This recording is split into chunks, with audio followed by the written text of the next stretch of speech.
Hello guys and welcome back to Deck Doctor, now featuring on Faeria's exclusive community website, The Hub. If you haven't checked it out, be sure to check the link below me where you'll find articles, guides and decks created by myself and the community. This week we're going to be looking at green-blue Gabriel Enchantment decks, more specifically Kahilian's Monthly Cup deck, who got 4th place with this in his lineup, but also Scorch 13's budget variation. So we have a competitive deck at the top, and at the bottom we have a budget list if you're just starting at Faeria or just want to give this kind of archetype a go. This deck features Gabriel Enchantment and Enchantress, and is a big part of the deck. You buff your creatures with high health to have high attack and be able to clear other creatures on board. So it plays like a mid-range deck, but that's how I've been playing it. You control the wells, you have these big high health creatures that then get buffed into these massive attack creatures as well, and you just overwhelm your opponent. You also have some mobility tricks in here as well, with Shifting Tide in Scorch's version, and in Kahilian's version we have Prophet the Tide and a copy of Sunken Tower, and lots of buffs and healing to keep you in the game. So let's go over the cards. We'll start off with Kahilian's deck, and then I'll cover the cards that feature in Scorch's deck. So let's start off with the creatures. So these guys are your main green creatures that you'll be using throughout your match. Living Willow, to start things off, is a 1/7 free Faeria taunt, so a great defensive creature. But when you use Gabriel's Enchantment or Enchantress on it, it becomes a 7/7, so it becomes a very powerful creature for a low cost.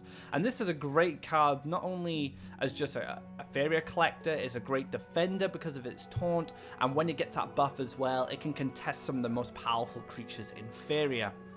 Next up we have Tiki Healer. So this card gives you a bit of sustain. If you're playing against Rush and you need that bit of healing to keep you going, this card gives you that. But also, because it has 6 health, you can buff it with Enchantress Enchantment, much like the Willow, and make it into quite a threatening 6/6.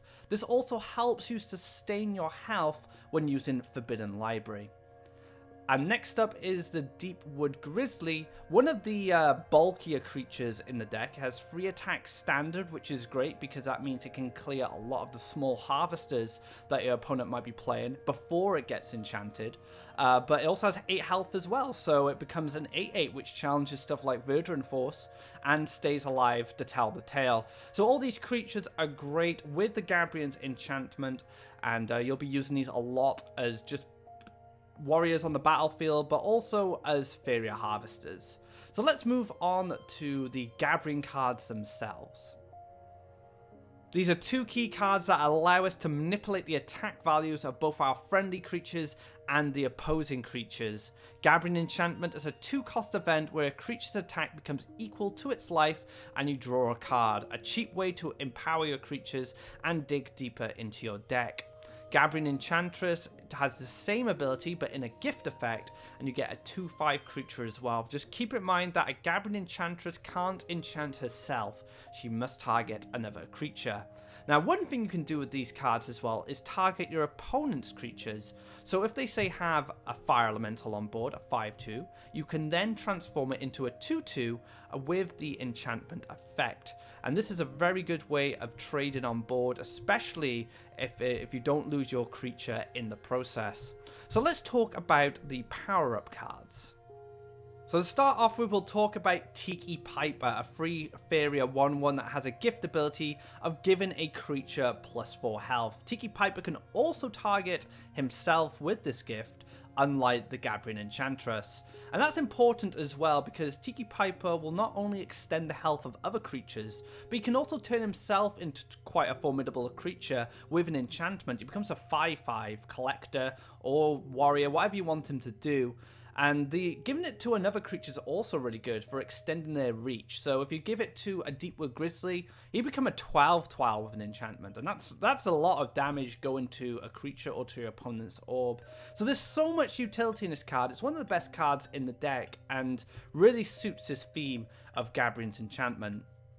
Next up, we have Elderwood Embrace, one of the best green cards in the game, an event that gives a creature +2/+4. So this will be able to help your creatures trade on board, but that extra health stat will also allow the enchantments to go that little bit further.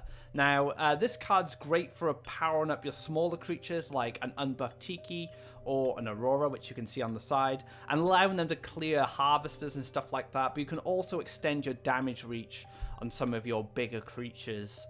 And Aurora, as I just mentioned, one of the best blue cards in the game, a legendary card that transforms one of your creatures into a 6/6. Now, keep that in mind when you're going to make an attack on your opponent's orb or attack an opponent's creature. You can turn a creature into a 6/6 first, then power it up with, say, a Tiki Pipe, and then give it an enchantment and make it a 10/10. So there's a lot of little ways in this deck where you can really power up your creatures and make them almost unbearable for some colors. So next up, we'll talk about some of the utility cards which will help you control the board. So the first batch of utility cards are going to be the land movement. This is going to allow you to get your creatures into very threatening positions where you can attack your enemy's harvesters or aggressors, or even be aggressive yourself and deal some orb damage. Sunken Tower is a structure. With Activate, you can deal 1 damage to the tower to move a land, and this means any land. Unlike Prophet of the Tides, which as a gift, move to lands you control.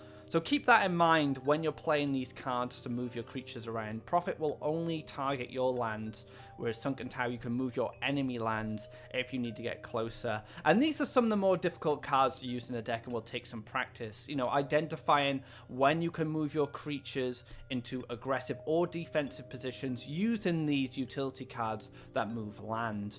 So we have 2 more cards to cover in Kahilian's deck, and that's going to be more utility in forms of card draw and transformation. So up first, we have the Forbidden Library, another structure that deals 2 damage to you, and you gain 2 Faeria and draw a card. So this is a great way to go into the late game with this deck. You play your Forbidden Library down, you start accelerating your Faeria and card draw to find your win condition and defeat your opponents. It takes 4 lakes to play this card, so keep that in mind. You don't want to be building all your lands to get this card down early. This is a card that can support you, like I said, in the late game. And last but not least is Frogify. This is your premium removal, in a sense. I call it soft removal. It transforms a creature into a 2/2, so it doesn't kill them, but it does make them more manageable. So this is a great way to gain tempo, you know, take out a creature that you need to clear to keep collecting, take out a threat that's at your orb, pushing lethal, or transform a taunt that's trying to stop you from finishing the game. Now, before we move on to the Mulligans and stuff like that, let's talk about some of the additions that Scorch has made to his budget variation. So when Scorch made this deck, he had new players in mind, and he wanted to make it as cheap as possible, packing a lot of common cards. We have Shifting Tide here as another land mobility card, but also draws you a card as well, so it has that flexibility. And then we have Humbling Visions, which is an alternate to Frogify, essentially. It's 1 Faeria cheaper, it's a bit cheaper on land, but it doesn't transform them into a 2/2. It just halves their attack and life stats. Now, Scorch has said to me that you can run Frogify instead if you can afford it, so be sure to put that card in if you prefer it. So Scorch list also has some more common creatures in. We have the Sturdy Shell, which is a fantastic blue creature, a 1 lake 0/5 aquatic that can swim off to collect Faeria for you, but also be enchanted into a deadly 5/5. And there's also Wood Elemental, which is going to help you with your land acceleration, and it's also a taunt, so it gives you a forest which you can place around anywhere you want as long as it connects to your lands. And then you have that 3/4 taunt that can collect Faeria for you, and also can be buffed by stuff like Elderwood Embrace to make it a 5/8, and then you could enchant it to an 8/8. So there's a lot of ways to make Wood Elemental quite deadly, comboed with other cards. So let's talk about some of the cards you'll want to be keeping in your mulligan. So for the mulligans, we're going to be using Kahilian's list, and you're going to want to find a Living Willow or a Deepwood Grizzly in your opening hand. These guys are going to be harvesting your Faeria for you in the early game, but also be able to combat any threats that show up when you combine it with an enchantment. So yeah, pretty straightforward. Try and get one of these guys in your opening hand, and you should be set for the early game. Other cards to consider in your mulligan are the Gabriel Enchantment and Enchantress cards, because you want to be able to power up that Living Willow or Deepwood Grizzly that you have in your hand. And Elderwind Brace is a pretty good one as well, because it doesn't require you to build lakes. So if you have, say, a Deepwood Grizzly or a Living Willow, and you're just building your forests to play them, you can use that Elderwind Embrace to keep them alive or help them clear some other threats. But yeah, these are cards you want to take after you find a creature. So that's what's most important. And then these cards can support that creature if you have them in your opening hand. So let's talk a little bit about land placement. So I've been playing this deck quite a lot recently, and I found a mid-range style land placement is the best for the deck, because it allows you to get to the wells quickly, but also gives a bit of space for your land to be moved around by stuff like Prophet of the Tides and the Sunken Tower. So you kind of want to build your lands up and around, and you want to follow your opponent, because remember, you have all these high health creatures that are going to be powered up, and then you can fight their creatures, and probably 2 for 1 in most cases, and keep your creatures alive. So you want to build up against the wells, you want to be collecting Faeria, and then you want to be doing your lands something like this. Now, 2 forests are pretty standard for most of this deck. Living Willow is a card that you're going to be wanting to get down early. Alternatively, though, if you pick up a Grizzly, you could start off with a lake in front of you, and then build a forest next. But that's if you don't have the Explore, because you can explore into forest, into Grizzly straight away, and then that card can start collecting for you. So keep that in mind when you're building your lands. You're eventually going to want 4 lakes for that library, but you're not in a hurry. You want to have the library in hand first before you start accelerating your lakes beyond 2. So that's it for this episode of Deck Doctor, covering green-blue Gabriel Enchantment decks.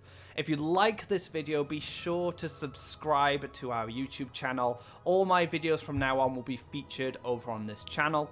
And of course, check out the hub with the link below, where you can find articles, guides, and decks created by myself and the community. Thank you very much for watching, guys. I will see you next time on the next episode of Deck Doctor. Take care.